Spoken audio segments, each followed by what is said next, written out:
I was one of the first women sent to the front lines of WW1. I spent 18 months connecting soldiers to their families, only to realize my own voice was forgotten.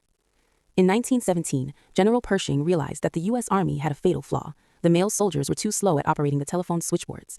In a war of centimeters, a delayed command meant 1,000 deaths. So he recruited us, the Hello Girls. We were bilingual, professional switchboard operators sent to the front lines of France.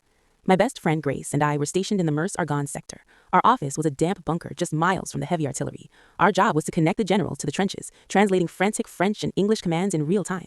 We were told we were essential personnel, the nervous system of the entire American Expeditionary Force. We didn't carry rifles, we carried headsets. But in the dead of night, as the shells shook for dirt from the bunker ceiling, we felt the weight of every life on the other end of the wire.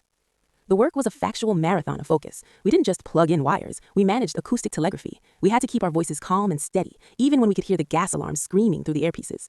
There were times when the lines would go dead, and we'd have to wait, breathless, wondering if the soldier we were just talking to was still there. Grace had a regular on her line, a young lieutenant who would check in every morning just to hear a female voice from home. They never met, but through the static and the crackle of the wires, they shared their favorite songs and the names of the streets they grew up on. To him, Grace wasn't just an operator, she was the only proof that a world without mud and blood still existed. In October 1918, a shell hit the barracks next to our exchange. The room filled with smoke, and the order came to evacuate. But a massive offensive was underway. Grace refused to move. She put on her gas mask and stayed at the board for 15 hours, plugging in wires by touch alone through the yellow haze. She saved an entire battalion by connecting a call for artillery support that arrived with only seconds to spare. The tragedy wasn't the war, it was the homecoming. When the war ended, we returned to America expecting to be treated as veterans. Instead, we were told we weren't soldiers, we were civilian contractors. We were denied medical care, denied pensions, and forbidden from wearing our uniforms.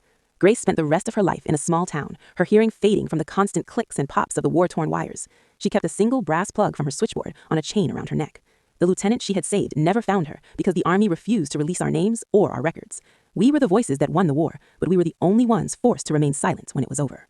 It took 60 years and a special act of Congress for the Hello Girls to finally be recognized as soldiers, long after most of the girls, including Grace, were already gone.